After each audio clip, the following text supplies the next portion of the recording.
Hey y'all, welcome back. My name is Shannon and this is Magic Mentality. I am a Reiki practitioner and spiritual healer.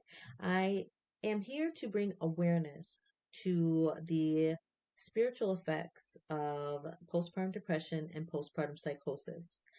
Tonight, we are going to be talking about the lack of support from our spouse and how that directly affects a woman's chances of having postpartum depression, postpartum psychosis, and how it can exacerbate those symptoms.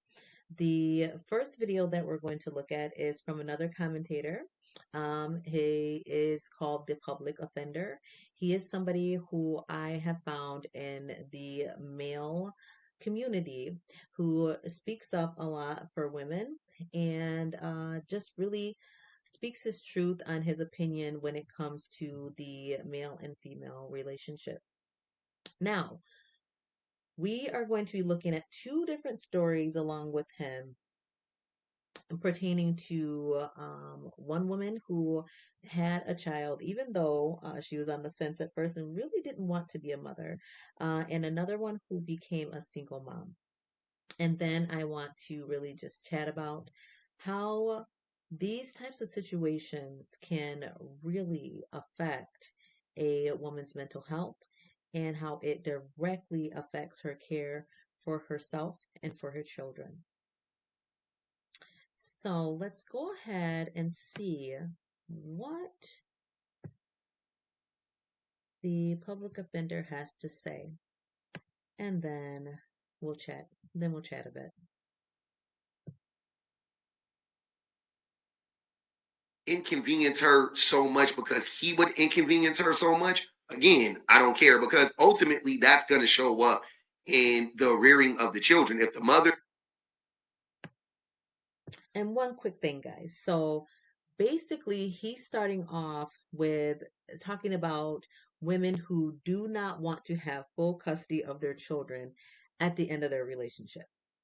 Okay. And talking about that stigma that's there for mothers at the end of the relationship rather than fathers. Majority of the time, the weight of taking care of the children not only falls on the mother during the relationship, but after the relationship ends as well. And that's what he's starting to talk about right now. Is constantly stressed and so like too many things are put on her table or you know what I mean and put on her shoulders or whatever to carry, then yeah, that is going to affect how she is able to parent. So if a woman can see that because she knows the tendencies, the habits, the behaviors of the man that she was just with, and she's like, that leads her to a place where she's like, you have like I'm going to give you custody. I don't think there's anything wrong with that either. So now we see like what his opinion on it is, which I I agree. If the father is capable and we know that the child or the children are going to be safe, then I mean, all the more so that they should be with dad. And especially if it's to the point where mom's mental health is just isn't up to par and she knows and she's making that constant conscious decision to say, hey, our babies will be better off being with you majority of the time because I know that the way my capabilities are when it comes to my mental health, it's going to do more harm than good. And that's a very noble thing for a parent to do, especially a mother with all of the judgment and stigma that comes along with, being a mom. So now I will go ahead and take a look at this next story about a mother who at first didn't ever really want to become a mother, and see the consequences that she had to face after that.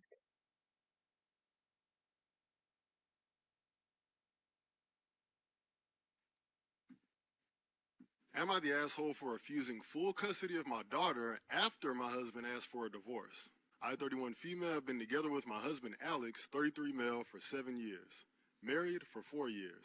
Alex was always really excited about the prospect of children from the beginning of our relationship. I was always on the fence. I've seen how hard single moms have it. I promised myself I'd never be in that position. Plus, I work as a software engineer. I love my career and I didn't want to give it up to be a mom. After Alex and Okay, guys. So we see right away, like, she loved her career. She really didn't want to be a mom, right? And I mean, there's a lot of societal pressure even to be a mother, to be a parent. We are supposed to go through school, grow up, get jobs, get stabilized, couple up, and have children. But not everybody wants that. And this really speaks to self love and self care because when you get into a relationship, everybody has their deal breakers, everybody has their boundaries, right? And if you do not want to have children, don't break those boundaries unless you absolutely want to. It has to be yours and your partner's decision, and you have to be fair to yourself. Think about what you want, especially as a mother, especially as a woman, because we as women are the ones who have to carry these children. We are the ones who have to grow them. We are the ones who have to birth them. We are the ones who have to change from top to bottom, inside and out. Yes, dad plays a big role, but we play the biggest one. So make sure that the decision is your own. I got married, those fears went away. We were very much in love. I felt safe with him, and I told him my fears, and he said all the right things to make them vanish. Sounds like Alex was a good dude. So, we tried for a baby and had our daughter, Ramona, 2 years after we got married. The pregnancy and first year with the baby was extremely hard on me. I had multiple health problems during and after the pregnancy that were life-threatening and altered my body permanently. That's rough. I was disabled and nearly died once in the 6 months after I gave birth. And during this time, my husband grew distant and became angry frequently when we'd speak. I spent a lot of time in and out of the hospital and wasn't able to work, so a lot of the baby care went to him during this time. It was all I could do to stay alive and get better, being separated from my daughter and husband so much. Eventually, I did get better enough to help more with the baby, but after I was discharged from the hospital, he barely spoke to me. That's a damn shame. Like, in a relationship, it's always 100-100. Okay, guys. So now we see this huge issue coming up here. Like I said, as women, we have the responsibility of growing these children, carrying them, and changing our entire being to have a child. This woman almost died, and many women do die during childbirth or right after having their child. A lot of complications can come up. This is a huge responsibility and a massive sacrifice.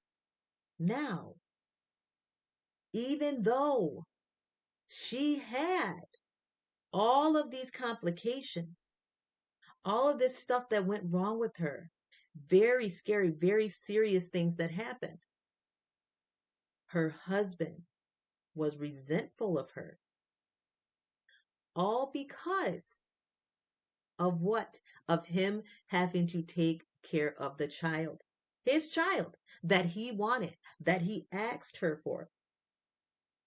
Because in society, it's seen that women are supposed to be the ones to step forward. We are the ones who have to sit and we have to keep going. We have to sacrifice no matter what. Life or death doesn't matter. You, as a woman in this society, are going to be expected to step forward and take care of this child and make it easy for the male in the household. Let's see how this turns out for them. And sometimes your 100% is 10%, and that's when the other person got to take up that 90%, but let's keep it going. I want to clarify early that at no time did I ever neglect our daughter if I was able to care for her. I leaned on him a lot during this period, but I was also fighting for my health and my life so that I could continue to be there for her. If I had pushed myself too hard, I would have made it worse or be dead. That's a fact. We stayed in a state of limbo like this for a while. I was still in recovery, not back to 100% yet, but able to resume a somewhat normal life, and we shared more responsibility with Ramona. I tried talking to him many times over the next 6 months, but it was more of the same thing.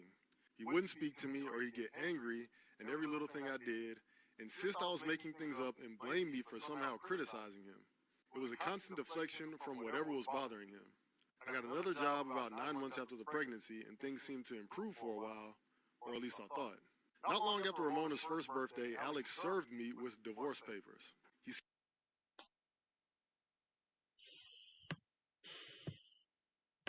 So we see here, y'all, like, okay, it wasn't long after their child's first birthday that he served her with divorce papers. Can you imagine? Look how long it took her to recover to be somewhat normal, to be somewhat back to 100%. She wasn't even at 100% even then. And most women aren't after a year after having a baby. She had all types of health complications. And this person who at the beginning of this story made her feel safe. He squelched all those fears that she had about being a single mother or having to give up her career and all these changes that she was afraid of. And now he wants to divorce her. He was angry at her, deflecting. She was trying to communicate with her husband, and he just wasn't having that. Let's listen a little further, y'all. Said he'd fallen out of love with me a long time ago and he was ready to start anew. I was in shock. Things had started to improve between us, but he explained that was because he decided to leave and he felt less unhappy. Piece of shit. It was a Saturday when this happened, so I made sure he was going to be home to care for Ramona for the weekend. Then I packed a bag and left until Sunday evening. I didn't say where I was going, and truthfully, I didn't really go anywhere but drive. I drove 2 states over by the time I stopped. I needed to think.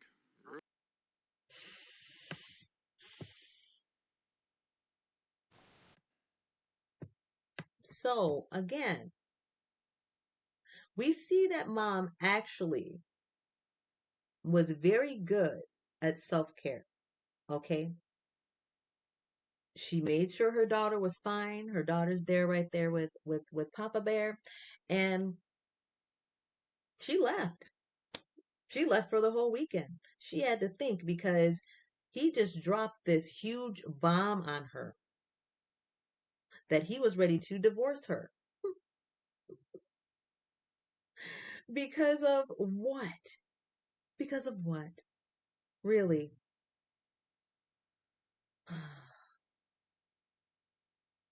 Let's listen further, y'all.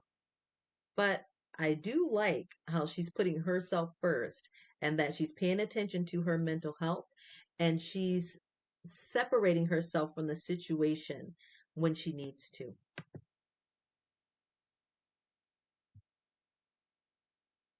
Back Sunday evening, he was pissed I'd left him alone with our daughter. He's always seemed really put off any time he had to care for her alone, and this time was no exception. I sat him down and very carefully said, I will grant you a no-contest divorce, but I'm not accepting full custody of Ramona. If he was only pissed before, he was explosive now, and everything he hated about me finally came out. That I was a horrible mother, that I wasn't strong enough to even be a mother, that I was too weak to carry a child, and now I was abandoning her. I very calmly stated that I loved her dearly and would not abandon her, that I would pay child support and visit every other weekend, that I would be there for her in any way I could, but I had been very clear with him when we got married that I would never be a single mom. He became borderline violent at this, grabbing things like he was going to throw them and screaming that I was ruining his life on purpose. Bruh, if she's such a bad mom, then shouldn't you be overjoyed at this? That, like, shouldn't you be pushing for sole custody of your daughter? Y'all see this? Do you hear this story? This woman almost died. Okay? She needed all of this time to recover. And her husband, who asked her for this baby, and he made her feel so safe in the beginning, now is enraged that him divorcing her doesn't get him out of taking care of his child. Ugh. And she's like, I'm not abandoning. He's saying you're abandoning our child. You see how he's trying to make her feel guilty?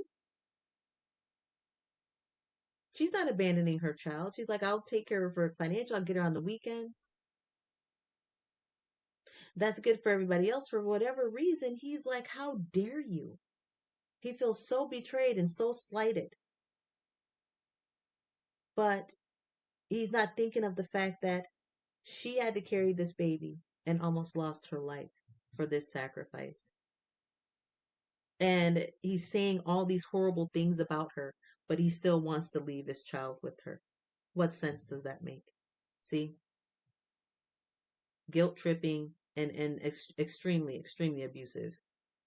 This type of thing is something that really affects mothers when they come home with their children. This is abuse. It was always abuse. When she came home from the hospital, finally getting discharged after having to recover in the hospital as best as she could, and then come home to heal, he wasn't emotionally supportive for her. He wasn't physically supportive for her at all. He was very selfish and only thinking about himself. And we can tell now that he was only taking care of his child out of obligation. Because as soon as he figured, oh, I can just divorce her and now I can just, give up my responsibilities and put them on her the way they're supposed to have been the whole time.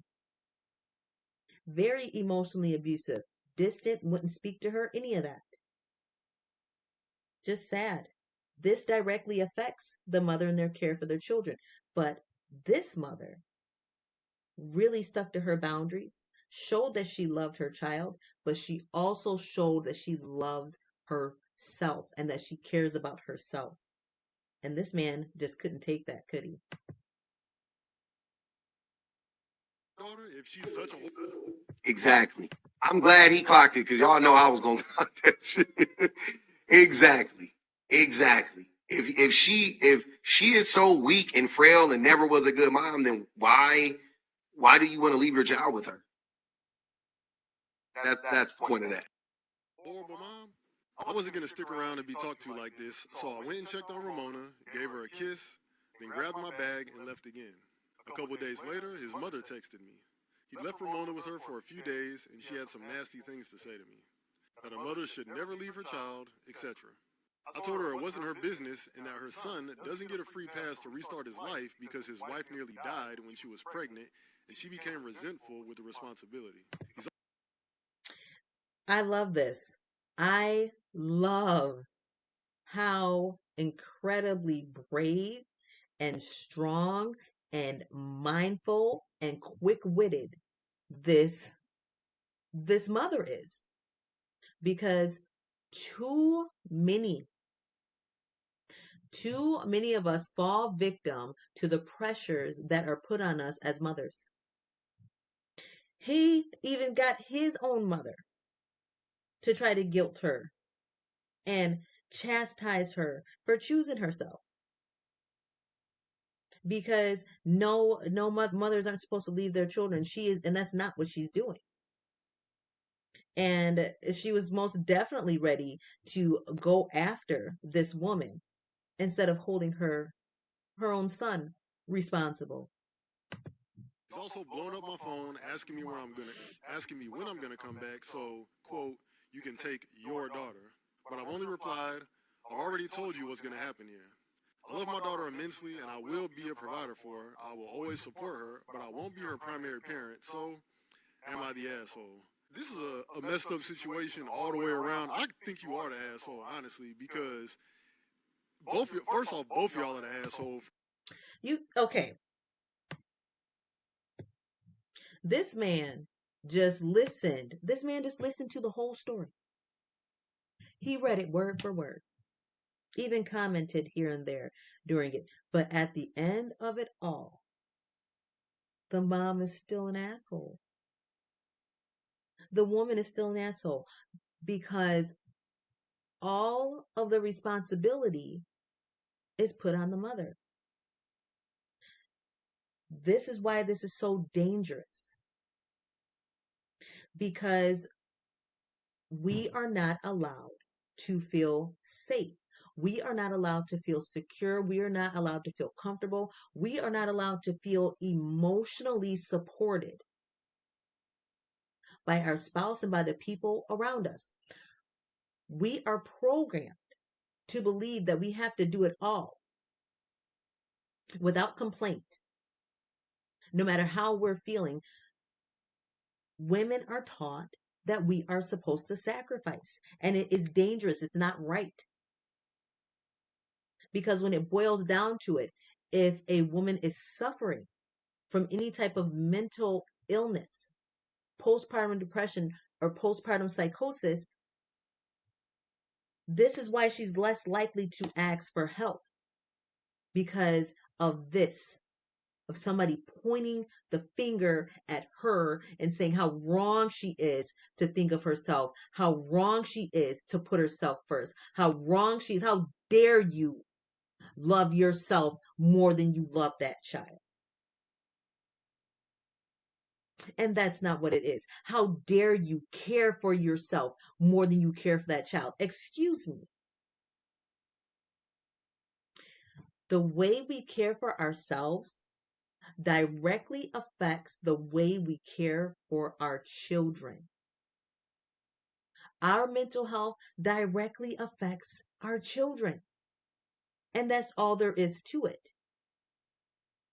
It's wrong for women to be made to believe that they are just supposed to sacrifice and that we aren't to lean on and depend on and count on the man that made the children with us.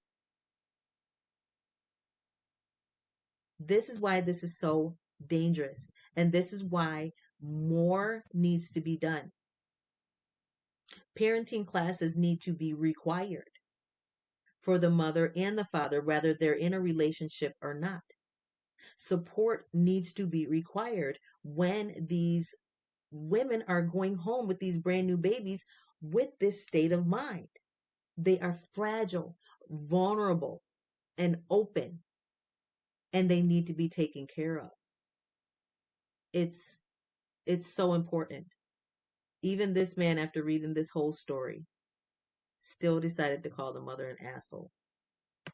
Mm-mm-mm. Mm-mm-mm. You see how the responsibility of being a parent always falls on the shoulders of the mother? Like, it's not that the dad, again, the mom has a medical condition now forever. Her health is altered. So she's in a weakened state. Physically, I'm saying. She's in a weakened state at all times for the rest of her life, right? Raising a kid is very physically taxing. Very physically taxing. Why would she can literally die? She already is going to die sooner than she would have because of having the child that she didn't want to have initially, right? Now you want her to burden the weight of the child, the primary weight of taking care of the child, when there is an able-bodied father there, and she gets called the asshole again. Yeah. I mean, honestly, I can't make this stuff up.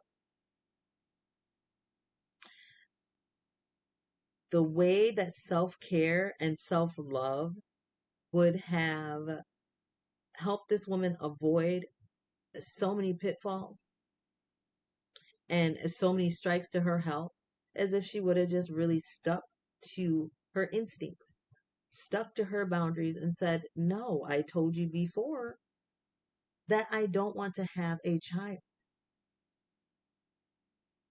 but we're also convinced to not trust ourselves, not trust our intuition, and to just, ease up a little bit, It's not okay.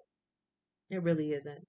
But I am happy to see that she still stuck to her boundaries afterwards, especially once her husband showed his true colors. And she made sure to take care of herself. And I'm so very proud of her for that. Just the expectations on it's fucking crazy. I wish we had a tenth of the expectations for fathers as we do for mothers. That if we held dads to a tenth of the standard that we hold mothers to, fathers would the life would be completely different for the globe, for the planet. And I have to agree with public on this. Okay. If it was the norm for the father to put in as much as possible when it comes to taking care of the children, especially when mother first gets home and with the baby, if it was the norm to educate people on the signs and symptoms of postpartum depression and postpartum psychosis and ways to ease those symptoms, the world would be a much different place. There would be nowhere near as many women suffering with postpartum depression and postpartum psychosis. And the number is already way too high. And that's just what's reported, that's what's known. In the Black community, that number could be astronomically higher. Looking at the different types of stressors that are unique to the Black American community and the unique stressors that are put on the Black American woman. Okay? I'm pretty sure these numbers are much higher. And it wasn't until I started speaking up about my experience within my own family. I never saw not one mother in my family go to the doctor. I never saw them go and be put on any type of medication. I never seen them go to therapy. I never saw any woman in my family admit to having postpartum depression. But once I started educating myself and going through my own experiences and really speaking up about this, yeah, then I started hearing from them and they said, you know what? I know I had postpartum depression. And many of them talked about how those symptoms came about because they felt so unloved. They felt they had no support, and their their significant other or the man that they had these babies with weren't there. So all of these things are something to think about when we are deciding to have children.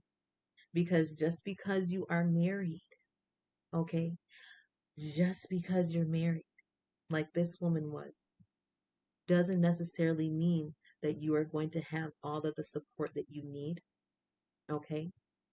We still have to make sure we're practicing significant self love and self care. Well, okay, guys, I'm actually going to stop the video there because I think I got my first message across. I am going to make a part 2 because there is another very significant part to bringing home baby and our relationship with our spouse or our significant other once we come home. And that is something I want to touch base on in the next video. But for now, thank you so much for listening, guys. Please continue to look for and be there for new mothers and having their new babies and just showing support to mothers as best as you can, because so many of us are sitting here really pouring our hearts out and trying our best while also really not knowing what to do and how to just be human and love on ourselves. Please, y'all, do whatever you can to make sure that you are loving on yourself, taking care of yourself, and know that no matter the challenge, you can do it. All right, guys. Comment down below. Make sure you subscribe. We'll talk to you soon.